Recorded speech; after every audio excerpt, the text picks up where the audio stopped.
Hello, everyone, and thank you so much for attending today's webinar regarding return to work safely. My name is Kate Bischoff, and I am joined by my friend and podcast co-host, Marc Alifanz. Hi, Marc. Hi, Kate. How are you today? I am doing okay. I'll make it, I think. After the Zoom bombing, yeah. After the Zoom bombing, yes. So as I mentioned, Marc and I host a podcast called the Hostile Work Environment Podcast. It is available wherever you want to find podcasts. As many of you know, I am stationed in the beautiful state of Minnesota. And Marc, where are you? I'm in Oregon, and in honor of this slide, I'm actually wearing some plaid today. Not that that's not something we do in the Northwest every day anyway. Yes, I joked with Marc earlier that Minnesota gets the cool buffalo plaid, where Oregon just gets whatever that is. Whatever plaid. I'll live. Okay. So today we're going to talk about returning to work and returning to work safely. And I understand that all of you are here because you are into survival and we want to survive this pandemic. So we're going to go through some practical and legal considerations regarding COVID-19 and quote unquote reopening businesses. So as of today, there are 1.36 million cases of COVID-19 in the United States, and over 80,000 people have died because of COVID-19. It is horrible. It is awful. In response to the pandemic, 42 states have had safer at home or shelter in place orders where folks have been encouraged and or ordered to stay home and use social distancing. Additionally, 7.5 million businesses believe that they are close to closing down because of the economic cost of the pandemic.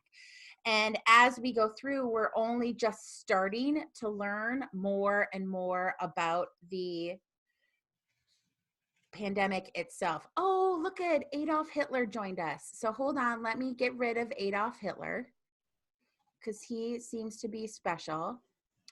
So I'm sorry, everyone. Yeah. We're really sorry. Yeah, I'm going to remove him. Okay. So when we talk about opening back up, we think about bringing employees back into the workplace, bringing customers back into the workplace. And as businesses, we understand that we have an obligation to keep people safe. And so because we have that obligation, we have to think about how we're going to open up both legally, practically, and also using science to figure this out. Science has been really helpful, but because we're still learning so much about this virus, the science itself shifts. So for example, things like vomiting and diarrhea can also be signs of COVID-19 now. And as you consider opening things back up, you're going to have to look at the CDC, WHO, your state Department of Health's website for what the symptoms are so that you can continue to educate employees about what things that they need to stay safe and come into the workplace when they are healthy only. Right. We can only do what we know we can and should do at the time. So, I mean, hopefully the future when it comes to lawsuits or anything like that is going to be generous in looking back at what the available research and information was at the time decisions were made. But yeah, like based on today's science, that's the best we can and should be doing. Yeah. Okay, let me get rid of Mike Pence. Oh, he seems to have gone himself. Okay, awesome. Okay, so let's talk a little bit about what pandemic and the law is. The EEOC has issued a bunch of technical guidance. It's calling it technical guidance. But it's made significant changes to how we normally think of the law here. There have been significantly increased freedoms to make medical inquiries, including being able to do temperature checks because of the pandemic declaration. You can ask questions about COVID-19 exposure and or diagnosis. And if you need the employee immediately, you can even withdraw an offer. Yeah, I couldn't believe that when I saw that. Like, that is saying you have a disease, I can withdraw the offer. Like, you would never be able to do that absent a pandemic declaration. Right? unless it Right. was Yeah, super job related. absolutely. It's crazy. And the reason for this, that they're allowing this, whether you agree with it or not, is because they're considering COVID-19 to be a direct threat under the ADA. And so that is changing a lot of the analysis from what we would normally be doing. Sorry, it's a little, Okay. we're trying not to be distracted by all the messages, which is causing us to be a little off of our normal game. Yeah, I'm sorry. And we are trying to get rid of them as fast as they do come up. So, reminder that the Americans with Disabilities Act does still apply. So, if you're making employment decisions based on an individual's status, their health, their uh, disabilities, you can create a disability discrimination claim. So, for example, if I suffer from asthma and you choose not to hire me because if I come into the workplace, I could die, that is still going to be against the law. There are ways to have that conversation where we're going to get some information from my doctor or the direct threat. That's the direct threat piece of it is a difficult analysis to go through. Did you see that in the question and answers, Mark? Yes, I did.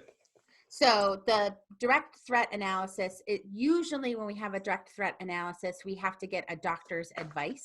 So what we do is we ask the doctor for why this direct threat might exist. But in the question and answers that the EEOC provided, it actually did a bunch of the questioning for us, like determination that the individual assessment is based on a reasonable medical judgment. So it still wants that doctor's piece, but then the likelihood of the potential harm will occur, the eminence of the harm, the severity of the potential harm, all of those things are going to be factors in whether or not there's actual direct threat. So I still think it is really difficult to get there in that particular piece. I agree. Okay. But one really nice thing that the EEOC has done is said no EEO 1s, 3s, or 5s this year. In March of next year, you're going to have to do 2 for 2019 or 2020. My guess is that the EEOC is going to say, just forget about 2019. Just do the one. Yeah. Yeah, just do the one. And I brought this up on a Facebook Live with Eric last week that I just don't know what the benefit of the EEO 1 to the EEOC is in the first place. I've never understood it. I mean, there's some information provided, but I just don't get what they need it for. Or what it's never been something that I've really taken a lot of time to think about. It's just something you have to do as background noise.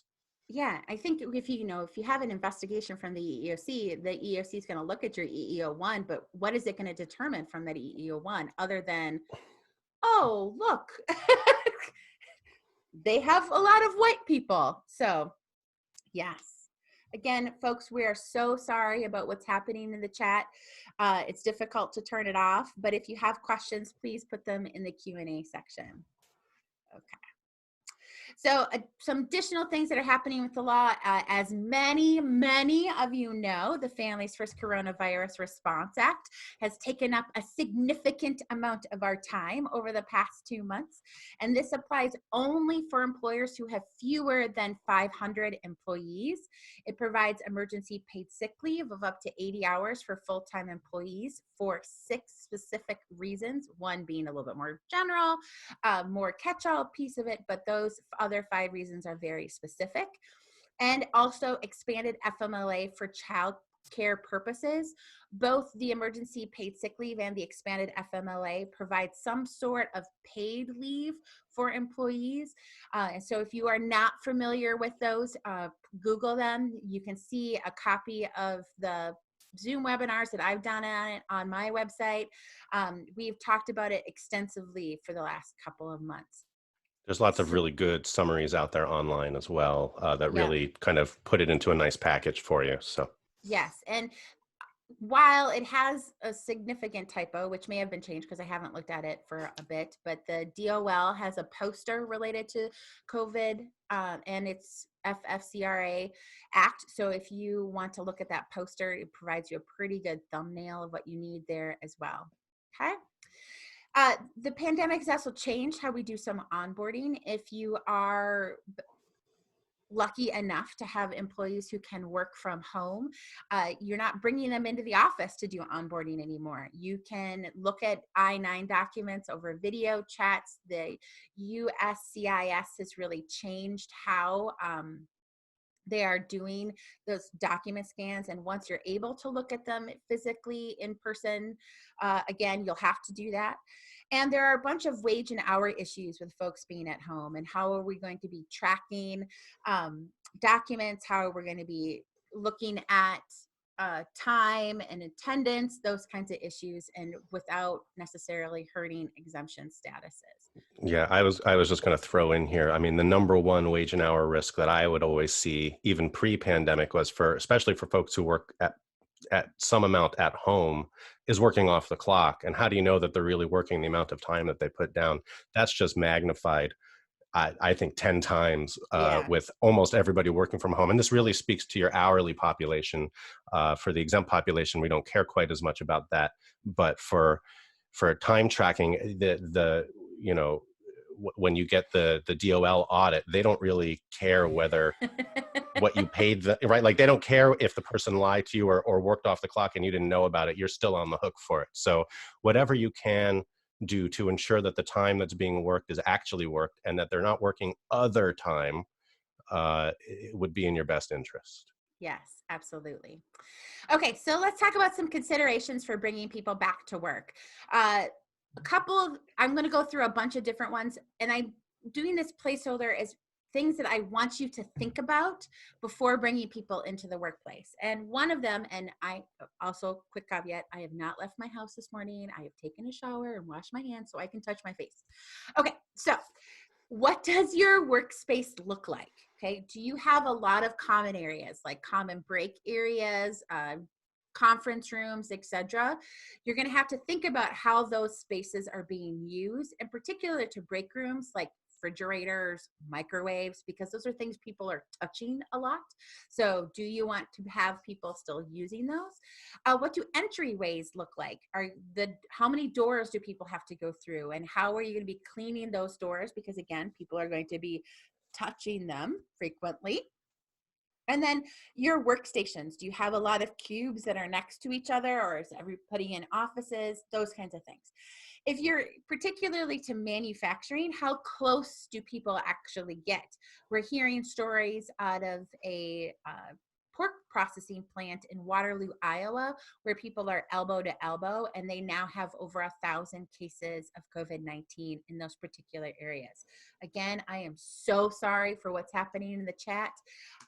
We are working hard to get them to be not let on anymore. So please ignore it. It's like it's hurting my soul. Okay. And then how do people do their work? Do they do their work on the phone, meaning it might be difficult for them to wear a mask while they're on the phone? Do they do work face to face, where there's typically handshaking that happens? Do they attend conferences, where right now we probably have prohibitions on travel for our employees because we don't want them to go where places are congregating? One So other thing I've been thinking about on this front also is, and I haven't heard as much about this, but it's starting to be something I'm seeing in news articles, is around what's the air filtration and air currents in the space? What does that look like? Some of the biggest transmission events have been in single room spaces, even if they're relatively large, that have no venting or air current or movement. And so much of this depends on, if somebody breathes, where do the germs go? And do they get mhm, sucked up? Do they get, is there an intake above you? mhm. Is the air current moving one way across the room? That's actually going to be really important to look at in your workspaces. In a modern office building, probably you're looking at better filtration and more intake spaces where germs can get sucked up into the ceiling. But especially in manufacturing and other older kinds of plants, you're going to have much less control over that airflow, which is going to make transmission much easier. So just Yes. another consideration to think about. And there's a fascinating, I think it's in the Atlantic, where a person who lives in China was going back to work in China, and they had turned off the HVAC system in their building, in part because there was all of those air flows potentially could be moving those particular germs. Okay. So working from home, the Zip data or Zipstar data, actually you did a survey of folks and talking about their abrupt transition back to work.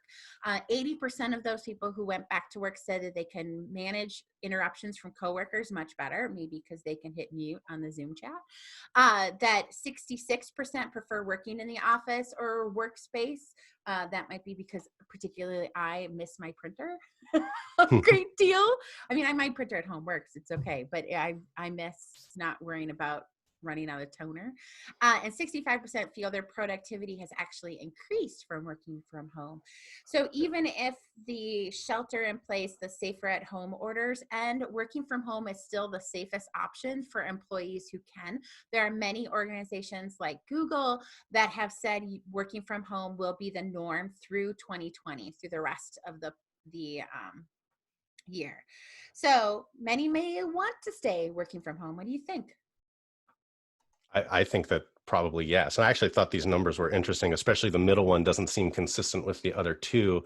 And I think what it really shows is that people are just such social animals that even though they're interrupted more in the workplace, and even though they feel like their productivity isn't as good in the workplace, they'd still rather be in the workplace. Many agree. I don't know. I kind of like working from home though, a little bit. Okay, so let's talk about some physical consideration. There is the workplace organization in this particular picture, which most of the images are coming from Unsplash, if you're unfamiliar. This looks like a space that could be particularly dangerous for employees because they are close together. There is not any partitions really between them. There might be between the cubes, but not really between the actual people. And we want to have people stay at least 6 feet away from each other. So this looks like a particular office that would need to change its configurations. You might want to consider having work zones so that you cordon off particular groups within the office. And the physical distancing by moving the cubes, having the physical barriers, including plexiglass, which I understand is difficult to obtain at this moment in time, might be things that you consider, including limiting visitors. Right. And I would say that 6 feet, that's a minimum based Yeah, on the science and information I'm seeing coming out. The more space you can put, the better, yeah. which stands to reason. But you know, these germs can travel more than 6 feet easily. So if you have the ability to space people out even more than that, which I know many of you probably don't, but if you can, 6 feet should be a minimum consideration, not just okay, we're at 6 feet and everything's fine now. Right. I mean, I do like the places like my Starbucks has allowed people to do mobile orders now. And if you go out on the sidewalk, they have little stickers of where you can stand, which is exactly 6 feet away. We see a lot of that in different places, including grocery stores at this point in time. Again, the Yeah. minimum. So okay, so in the workplace, things that we're going to be doing, we're going to be cleaning a lot more often. We are going to have hand sanitizer readily available at doors. We're going to have it readily available throughout the workplaces. I know in Minnesota, and I'm sure probably in Oregon too, that a lot of distilleries have moved to having moved to producing hand sanitizer as opposed to vodka or gin. We're going to have wipes at office machines, particularly if they have buttons. So if I walked up to my printer and I have to log into my printer, I would have a wipe next there so I can wipe it down before I use it and after I use it, much like we would have at the gym. You know what I mean? And then we have to think about doors. If there's keypads to put codes into doors, if there are locks, if we have badges that we swipe before we go in doors, and potentially the best kind of door is a touchless door, one that just moves when people walk into it, because that way we're not touching anything. And if we're not touching anything, we're not sharing the germs necessarily. So a Star Trek door. Yes. Or Uh, the automatic door I go to the grocery store in, right? right. Yeah. So one other thing I would say there is if you have a cleaning service, find out what they're doing every evening, right? And if they're not doing a deep clean every evening, if they have the capacity and you're able to pay whatever additional it is to have them do that, have them do that. I think that's something that can really help reset the office space every morning instead of just relying on everybody there to do it. You have a service, especially in an office space, that comes in and does it. That's one added layer of protection as well. Yeah. Yep. Fun, fun, fun. Okay. So I stole this from Connecticut. So Connecticut's Department of Health and Governor's Office have put together some guidance about how to reopen safely. And this is one of the images that they use. And I think overall, thanks to Dan Schwartz, I found this. I think this advice is pretty good. I like this too. Now, one of the things I saw in here was in the on the right hand side, employees must wear a face mask or other cloth face covering. We hadn't included that on the list. What do you think about that in office and manufacturing spaces in terms of requiring employees to wear a face mask or other face covering in the workplace? I love it. Right? I love it. I love it. I love it. And I have a slide devoted to it where I almost just wrote masks everywhere because I want to see masks. I want masks to be required. I think employers should start buying masks and have them available outside the office for if people don't have their own. I don't care what kind of mask it is. There's a great New York Times article about how wearing a cloth mask can reduce the transmission. So right now, we believe COVID-19 has an R naught number of 2.5. So the person who's sick gives it to 2.5 people. But even a cloth mask, so not an N95, not a surgical mask, but even just a cloth mask reduces that R naught number to 1. And so that's pretty significant. And because the only thing we know that stops transmission of COVID-19 is actually socially distancing or physically distancing, however you want to call it, that's the only effective way we have to do that. I don't see why we wouldn't have masks on everybody. Right. We should. I suspect that's an area where you'll find more pushback from a certain population of your workforce. I mean, you're going to have to manage through that and figure out the net benefits and versus the downside kind of internally politically to having to do that. But on balance, if you can do it, I think it's a no-brainer. Yeah, absolutely. I think there may be some accommodations that will be required with masks, particularly for disabilities and or religion, but there are other things you can do in addition to having masks or in place of, like having face shields instead, allowing people to work from home. I mean, there are other things that we can do. I think it's going to be an absolute requirement to have something that stops droplets from moving around. So I think that's where we're going. Agreed. Okay, so Marc, let's stump the Alifanz. Okay? Oh boy. Okay, so Mavis works on the manufacturing floor. Because of how widgets are made, employees cannot physically distance. Mavis is really concerned. She works on the company floor and believes that the company could be doing more to protect employees. What are you going to say here? So I've got a few things I would say to Mavis. And the first thing I would do is I would discuss what measures we've already taken. Mm-hmm. To keep workers safe. Okay, so I don't know in the scenario what that is. It may be woefully inadequate, or it might be the best company ever. I don't know. So that's going to really, depending on what we've already done, it's going to really determine how effective that particular response would be. The next thing I would do is ask Mavis for ideas about what does she think we should be doing that we're not doing. So what are some reasonable things that she feels that we could put in place to better keep her and her coworkers safe. I'd also be interested to know if Mavis is at higher risk herself for contracting or for having a dangerous reaction to COVID-19.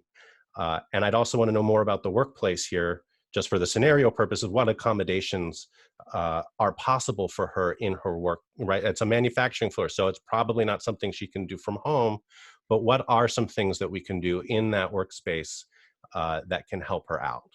Right. And then depending on where all of those go, there's a lot of different paths for where the rest of that conversation might go. We're not going to explore all of those today. And we'll actually get into some of them in some of the further scenarios.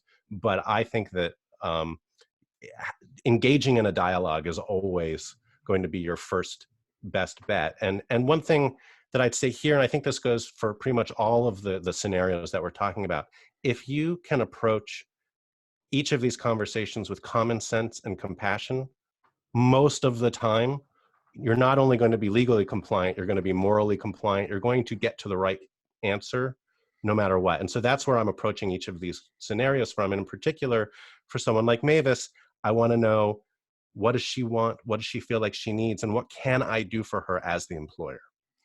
Absolutely. Because if you don't take the time to have the conversation with Mavis, where is Mavis going to go next? She is going to go to your state Department of Health. She is going to go to your state Department of Labor, the federal OSHA. Department of Labor, OSHA. She's going to go to the press potentially as well, because there's lots of stories of employers behaving badly in this particular area. So we want to have this conversation with Mavis, explain what we have done, and be mindful of what her response is. She might have some great ideas for us too. Right. And you may never be able to get rid of the risk that somebody goes to those agencies or goes to the press. So that's another area where it's always best to document what you've done in writing when you do it, so that if and when somebody goes to the press, you can point back and say, well, wait a minute.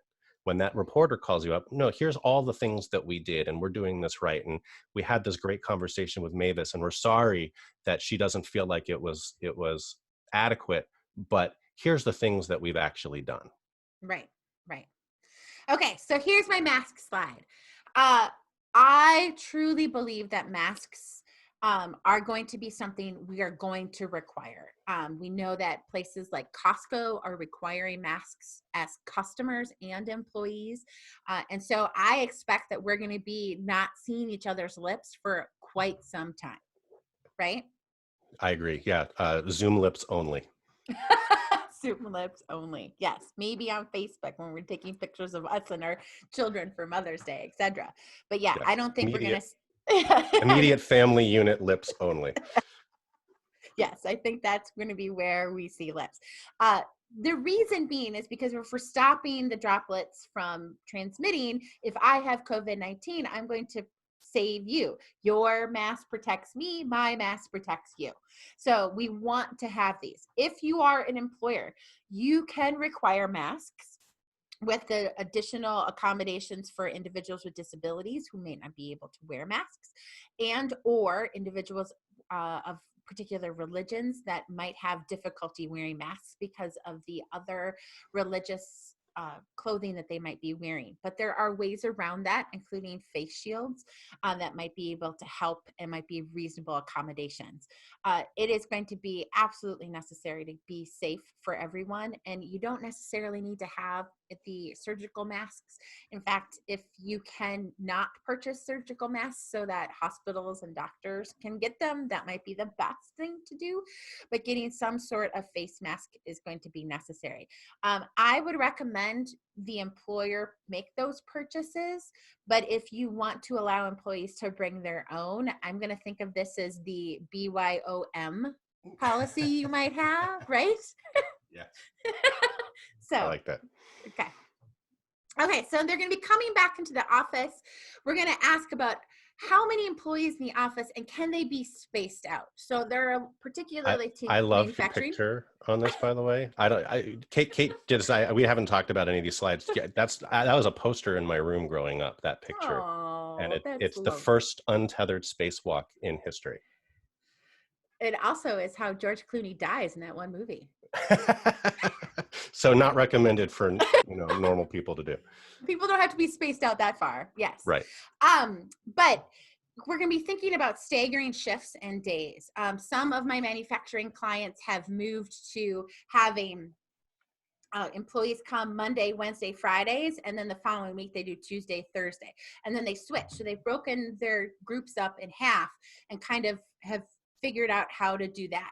They might have slower production in that way, but that was one of the ways they have considered being more safe so that people can actually have that kind of space. And spreading the space out. Quite frankly, if you have people who need to be in particularly office settings, there are commercial real estate organizations right now who've got lots of empty space who might be willing to give you discounted prices for that. The other thing you might want to tell employees, and I recommend posters on this particular topic, is having them do self-checks. So before they come into work, have you done a physical scan of yourself? Have you thought, do I feel well? Am I, do I have a fever? I'm going to go through those considerations before coming into work. Then there's going to be a lot of posters. There's going to be hand washing posters, there's going to be sanitation posters, there's going to be socially distancing posters, and then also things about having additional leaves. And we're going to go through all three of these individually. Okay. So now let's talk about taking temperatures. How do you feel about taking temperatures, Mark? Well, I think that it's okay to do, and the CDC has and EEOC have said it's okay to do and take those temperatures. I don't think it's completely effective, as your slide says, but it can be something that you can do because of the direct threat analysis. Otherwise, I'd say, I'm not so sure I'd like that. But in this particular case, you can do it. I just don't think that it tells you anything definitively. So, okay, fine. So somebody has a higher temperature. Well, maybe they just have a higher body temperature, right? Yeah. So you don't have anything to base it off of. And it could be something else, and you just don't know. So again, I'm hesitant to recommend that you're doing that. I just, it at a minimum, because I don't think it gives you anything particularly reliable in terms of information. Right. Okay. Now I'm going to have you guys all listen to my friend Christina, and hopefully you can hear her.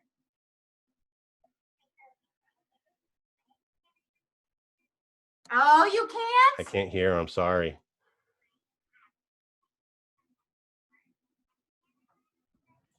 Have it and not have a temperature. Doesn't seem foolproof to me. And then you have to violate the 6 feet social distancing to take someone's temperature.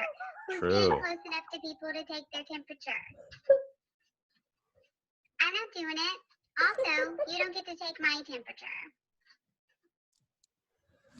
So this is my favorite video coming out of this, and my dear friend Christina did this video for us. Not for this. I had given this rant earlier, and so she did it in this funny video, and I think it's 100% spot on. If someone who has COVID-19 doesn't have a temperature, you doing temperature checks at your door is not going to stop them from coming into your workplace, right? Yeah. And so if they're still going to be coming into your workplace, well, then guess what? They are going to be bringing COVID-19 into your workplace. And so another good friend of mine, Heather Bussing, said that taking temperature is like theater. It's not necessarily going to provide you any safety. It's just giving you this idea of safety. Security theater. Yeah, security theater. It's like TSA a little bit. Right. So I am not going to be recommending my clients take temperatures. I understand that the CDC does recommend it at this point in time, but I think as an employer, you can say to your folks, I want you to take temperatures at home. I want you to know that you are okay at home. And so if you can't take your temperature in the morning to make sure that you're okay coming into the workplace. Okay, so then there's going to be posters. So there's maybe a poster at your front door that says, we have social distancing protocols, that we have asked if you are sick, you're going to turn around and head back home, that we have sanitizing protocols. So in this particular workspace, we are going to be requiring masks. For this particular job, we're going to be requiring gloves.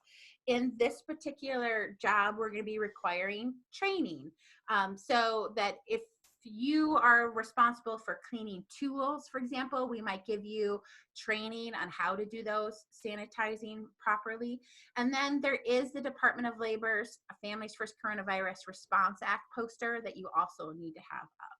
Right. And this again speaks to the documentation aspect, right? So just by having posters, you are effectively establishing a policy if you don't have one already, and you're posting it in a place that people can see it. And that's two pieces of evidence if you ever have a lawsuit or scrutiny to show not only did we establish that we have protocols and policies, but we communicated it. And so you're going to want to keep a record of whether that communication was email, posters, whatever, smoke signals, whatever way that you went out and communicated them, you want to have documentation that shows that you did that. Yep. So take a picture with your phone and keep it. I mean, if let's say, someone gets COVID, a customer gets COVID, and then they want to sue you because they believe they got COVID at your location. If you can show these are all the steps we took, including here are the images of all the posters we put up, I think that's good, right? Agreed. Okay. So let's talk a little bit about leaves. There again, we have webinars about the Family Stress Coronavirus leaves extensively on my website. But not only do you need to comply with the Family Stress Coronavirus Response Act if you have fewer than 500 employees, but regular FMLA might come into place here. So you may have wanted to change your leave policies, be more generous, including providing more paid leave might be one of those things. And then if you are not subject to the Family Stress Coronavirus Response Act, I want you to consider this case involving Kroger grocery stores. I have a hyperlink in the deck, and if you want the deck, I can email it to you later. Just shoot me an email. And so in this particular case, this act was not applicable, but Kroger attempted to mimic it by providing the same leaves. And in fact, in their policy actually said they were trying to mimic this particular piece. And this gave rise to a Family Stress Coronavirus estoppel claim, which is kind of like you promised you give this leave, so we're now going to sue you under this particular act. And right. Effectively for not following your own policies. Right, exactly. And an FMLA claim, which I thought was really interesting in this particular case. Because it was the person had to self-isolate and they didn't necessarily have COVID-19 at the time. So it was an interesting take on the FMLA because it wasn't necessarily a serious health condition. Right. If I recall, there was also a spouse or a significant other who also worked at Kroger, and one of them got fired and the other didn't, even though both of them were trying to stay away given the possible exposure. It was a complicated and very interesting case, and it'll be interesting to see how it comes out. But these are the types of litigation we can see coming out of this, particularly around the leave aspect. In addition to the family status, familial status, or parental status litigation, disability discrimination litigation, harassment involving protected classes like Asian Americans, etc. All of that stuff could be coming. Dun, dun, dun. Okay, so let's do another scenario here. Anna has been successfully working from home for weeks now. She has 3 little kids and is married to Marco. She calls you to ask time off to care for her kids, particularly because they can't be in school anymore. So what are you going to say, Marc? Yes. You're not going to ask any additional questions? I mean, again, so of course I'm going to ask some additional questions. But, if you look at if you think about it, right, from a compassion and common sense, right, that's where most of the time my questions are going to lead to that answer. Now, it doesn't mean it's not a qualified yes. It doesn't mean, right, but in some way I'm going to try to help Anna out here. So things I want to know: does FFCRA apply, right? Does she qualify for FMLA, right? Can Marco watch the kids, or is she the sole caregiver? How have they been managing that arrangement before, and what's changed now since she's been successfully doing this from home, and presumably we're okay with her continuing to do that from home, right? So, in the end, really the conversation is, what's the circumstance? How can we help you, right? Is there a way forward here where you can continue to work? But if not, here are some options depending on what law applies, and right, and whether or not those laws apply. If you're okay with granting her the time to take care of the kids, just do it, even if there's no FMLA or FFCRA or anything else, right? You can still just say yes. Yeah, presumably, even if FFCRA doesn't apply, presumably she still has PTO. And does she Right. want to take a week off? Does she want to come back half time? Does she, like, there are lots of different options that we can work with here because she's been successfully working from home. It might be incredibly stressful for her and she's just had it, and if she needs a mental break, she needs to figure out how to make this work better, or she, you know, there are lots of reasons why Anna might be done, right? She might have hit her limit. And so the flexibility is going to be key here, making sure that she's still able to take the time off that she wants to take off. And it might not be that she needs to take off time entirely. This might be one of those situations where she works half time, or we change her productivity kind of measurements to allow her more flexibility and more general wellness around this particular topic. There's almost always a path to managing through a situation like this. Just be flexible and have the conversation and try to drive at what's actually, you know, what's the problem we need to solve to get her to where she needs to be? Or is it just like you said, she just needs a little bit of time, or maybe she needs a lot of time, but we won't know until we ask those questions. Right, exactly. Okay, so the wage and hour issues here. So in the Connecticut guidance, one of the things that they wanted employers to do is to log who is in the office and when they're in the office. And the reason being is that they want to be able to do contact tracing once we're able to get COVID-19 somewhat under control, and so that we can do contact tracing again. If you remember, way back in February and early March, when this started, if someone came down with COVID-19, we would research who they all were next to and then have them self-isolate. Well, as we are able to start getting the numbers under control, we can do that contact tracing again. So it may be important for employers to know who is where when, so that we can take steps to self-isolate those individuals who came into contact with someone who had COVID-19. And so this requires some different changes to how we do time and attendance for our exempt employees, because now we're going to be asking them to track their hours. And this could create some sort of exemption issues. What do you think, Mark? I don't know that I mean, it's possible, absolutely, especially if you start having exempt employees really start tracking their hours. I wouldn't condition their pay on those hours, right, if you want to maintain the exempt status. And, you know, again, I think each state is going to have some different form of this. So you're going to want to look at your own state and figure out what that is. It could be tracking hours. It could be, you know, especially like in an office environment, if you have a scan card, it gives you information about when you scan into the building or out of the building or onto the floor or out of the floor. And that can help you track potential movements. I'd also have at some level some potential privacy concerns about this, just on a high level. Now, if the law requires you to do it, I mean, the law requires you to do it. But I don't love having to do this, but I do understand the rationale behind it. And I suspect there's a middle ground here that lets you do the effective amount of tracing that you want to do without getting too detailed into people's lives and turning into, you know, 1984. Yeah, exactly. Okay, so we got another one. So Grace doesn't want to come back to work. She was furloughed for a while. We're able to ramp back up and we want her to come back, but she's making more money on unemployment. What are you going to say, Mark?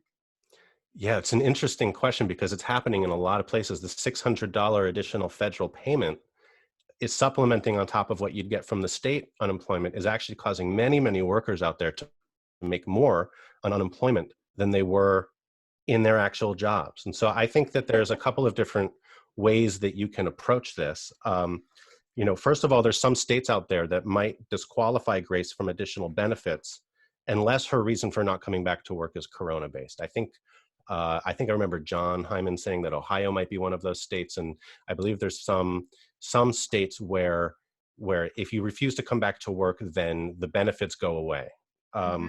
Right? You also could simply say, okay, you don't want to come back to work, fine, then don't ever come back to work. And there's plenty of people on unemployment right now, or who are out of work and don't get unemployment, who would very happily take your position. So obviously that's a little easier as an employer if the job is fungible, right? If it's easily found replacement as opposed to something particularly specialized. But that's another option. then, if you want to take, I think, a more kind and employee friendly I was going to say, are we going to get to the approach. nice stuff? Well, I started with the mean and I'm going to the nice. Okay. You could give an incentive to return. So it could be matching what they'd be making on unemployment, or even something over that as a temporary supplement for at least through the end of July, which is when those federal payments will run out.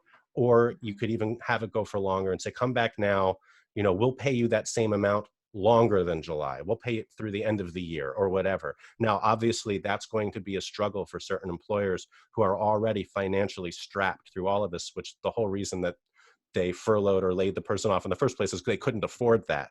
Right. So that's a really nice, if you can do it, sort of option. But there are ways to address this. Some more confrontational, some more speaking to your idea of loyalty question. You can also speak to, well, don't you, come on, help us out. Like, you can just appeal to their, like, wouldn't you rather work and help whoever it is we help with our business than just sit around at home? That only work with some people, but right, only some. Exactly. There's been a lot of discussion about whether or not somebody coming back means that they are a loyal employee. And I have a hard time saying that you're not a loyal employee if you need to make more money to feed your family, I think, or you've got a family member who's already sick. And so the person who's getting unemployment, that helps even more. I think the idea of attaching the concept of loyalty overall, I think, is problematic. I agree. I also think, though, that sense of making more may be illusory because, and every week that goes by, it becomes less and less of an issue because that federal payment, unless they somehow vote to extend it, which I'm not hearing that there's a whole lot of discussion about doing right now. So it's the end of July. So I think there's 12 more weeks of it left, or 11 more weeks of it left. And then each week that goes by, well, what are you going to do after that? Right, exactly. Okay, so let's talk about Jamal. Jamal doesn't want to come back to work because he's scared of coming back. It's not just that he's making more money, but he has a son with severe asthma and is in a high risk group. So coming back to work potentially puts his son at great risk. So what would we do in this particular situation, especially since the ADA does not require us to reasonably accommodate someone for their child's condition? Yeah, I'd still be looking at what we can do for Jamal here. Again, coming back to compassion and talking it through. So again, some of this is going to depend in large part on what his work environment actually is, and whether and what uh, steps we've taken to protect Jamal from possible exposure. So again, I'm asking, is it possible for Jamal to work from home, right? So what are the things that we can possibly do to accommodate that? I'm also going to be looking at whether Jamal could qualify for FMLA, right? Or if FFCRA applies here and Jamal's a caregiver and Jamal's son doesn't have any place else to be and there's no one else to take care of him, right, could qualify for FFCRA or FMLA, right? There also may be paid leave options again. So there's lots of different ways to attack this. Again, a lot of it's still going to depend on the specific circumstances of the work environment, what the specific concerns are, what would Jamal feel is sufficient to protect him and therefore protect his son. But it may be that there's a leave or something else that we would want or be okay with granting Jamal for some period of time. Right, including reassigning his work position. Like, if on the manufacturing floor people are closer together, but there's only one shipping and receiving position, then maybe do we say, hey, maybe we can move you to shipping receiving on the second or the third shift where you're going to be by yourself? Would that make you feel better? Those kinds of things might be things that that kind of flexibility is something we're going to be considering. Right, but it really comes back to all of those measures we talked about earlier in terms of, the workspace, the environment, and all the different ways that we can try to protect a worker like Jamal. Yeah. That's like the cutest kid ever. Yes. Okay, so let's do this one. Steven has had 3 heart attacks, and you believe he might have diabetes too. You have furloughed him for several weeks, and you're able to bring people back. How are you going to approach Steven? Well, yikes.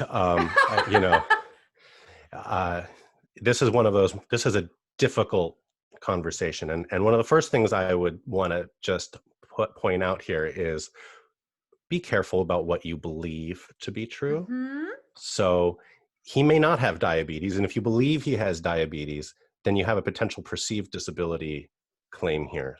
Yep. So that's the first thing, is don't make assumptions. Let the employee talk to you about what they're able and not able to do and what their risk circumstances. Now, you may know that Stephen had 3 heart attacks, and that puts Stephen at higher risk of being a vulnerable population here. So we're going to, again, so many of these questions come back to, and I'm sorry I keep coming back to this, is I don't know the circumstances of Stephen's work environment. So again, we're going to want to engage here clearly in an interactive process under the ADA and kind of find out, so what are things maybe he already, having had 3 heart attacks, what are things we were already accommodating for Stephen? And how do we fold that into his work? Well, I would start the conversation with Stephen of, you got Stephen on the phone, you say, Stephen, I'm thinking of bringing people back. And then include an incredibly long pregnant pause for hopefully Stephen's right. feeling, I have 3 heart attacks and I'm in this high risk group. And, and so your response is then, well, Stephen, if you have some medical conditions, maybe staying out on furlough is the best thing for you, because then he's getting unemployment too, right? And so you're trying to spark that thing from Stephen to say, I can't come back, because you want him to tell you that. Much better for it to come from him than from you.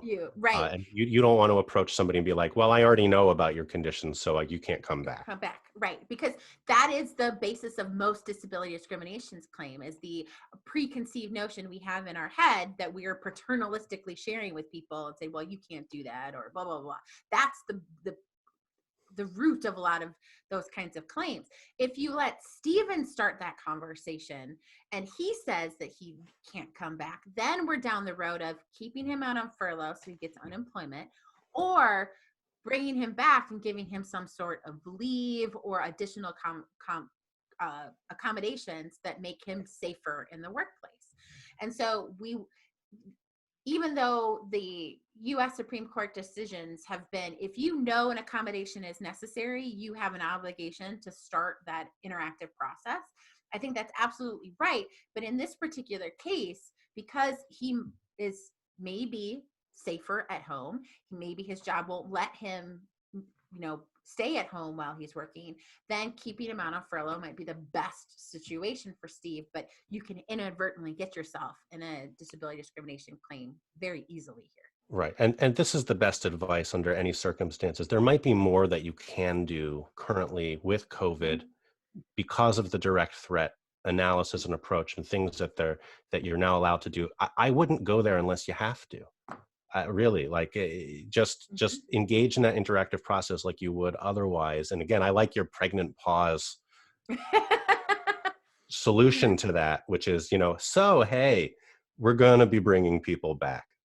And then see how the conversation goes from there. But, what if Stephen says, though, great, I'll be back.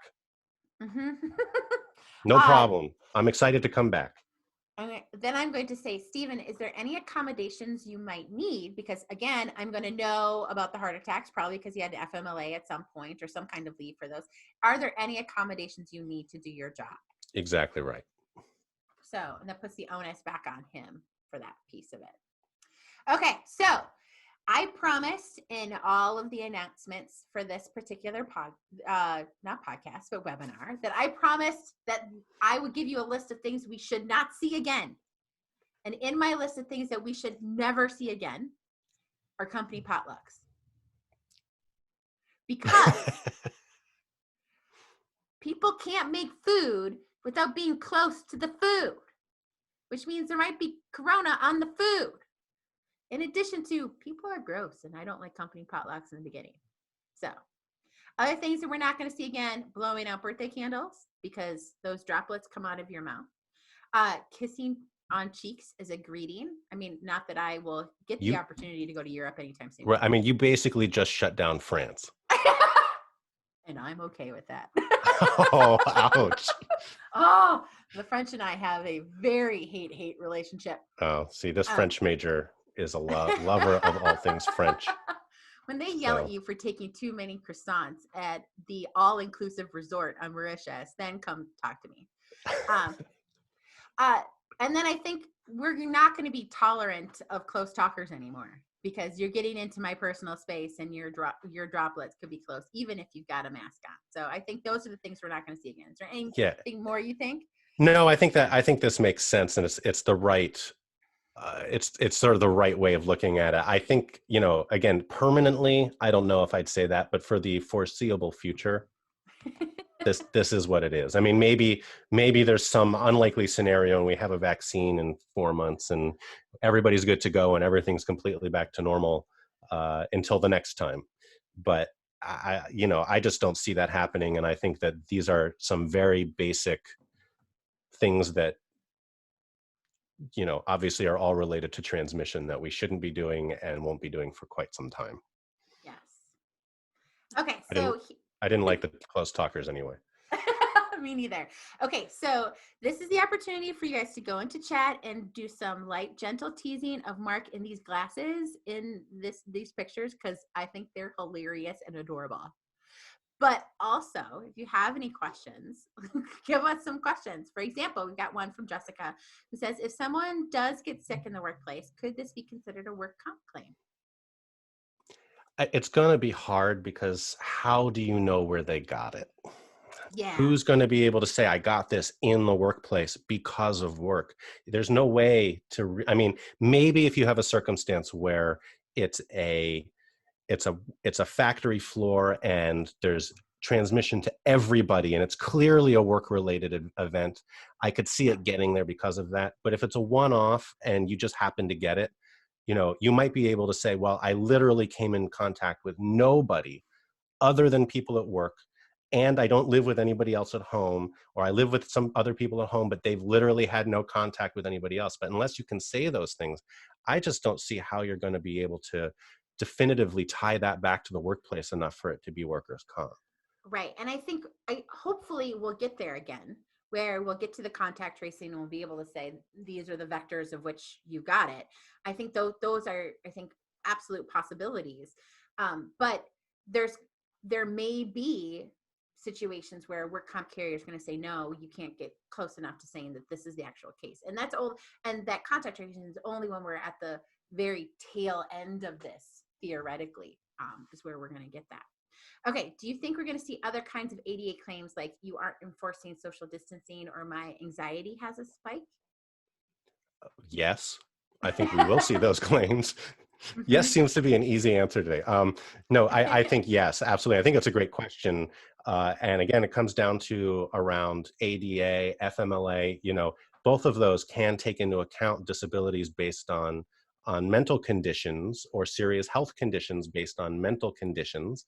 And, you're going to see a lot of anxiety driven claims related to that. Now, again, it's going to have to be documented. You're going to have to be able to show that it's actually something that requires an accommodation or can't allow you to work, right? There's going to still be the regular requirements around the ADA or FMLA to show that there's a claim. But absolutely, we're all feeling some level of anxiety about this. I shouldn't say all, most of us, I think, are. I certainly am. Kate is too. And absolutely, everybody's going to have some amount of that. So what about the people who are experiencing more of it? I just think that you're going to start seeing quite a bit of that. And we're going to have to be flexible and work with people the best we can to help them through it. And so much of that anxiety, again, each individual case is different, but what can we do as an employer to help put our employees at ease? And again, it comes down to, how do we keep them safe in the workplace? How do we, what benefits are we providing? Do we have an EAP program or something like that to help people, or, be able to make a free phone call to a counselor? There's all sorts of ways that we as employers can help our employees manage that. Doesn't mean you're going to be able to not have those claims because you've done that, but I think you do decrease the likelihood of them the more you can do to help. Yeah, I totally agree. As my fake internet boyfriend says, Chef Jose Andres, he believes that there's going to be an explosion of compassion and empathy. And I think that's the only way through this, really, is to have that happen. And starting from that place of understanding that anxiety is going to be, for lack of a better word, triggered or aggravated in this particular situation. And we need to accommodate that is going to be things that we're going to do. We need to see each of our people as humans and treat them likewise. So. Absolutely. Okay, well, thank you so much, Marc, for joining us on today's webinar. Thank you for having me. This was fun. Yes, it was fun. Okay, I'm going to post the recording on my website shortly. If you have any other questions, here is our contact information. Please feel free to reach out to us and listen to the Hostile Work Environment podcast, where you can find on anywhere you find podcasts or on YouTube if you want to continue to watch my crazy facial expressions. Yeah, and if you're not familiar, we basically take some crazy case and tell stories about crazy employment cases, and then we talk about the law, but really we're trying to have fun and tell stories and educate, HR or otherwise about, how to manage workplace issues. And it always comes back to that, but we try to make it fun and engaging. Yes, exactly.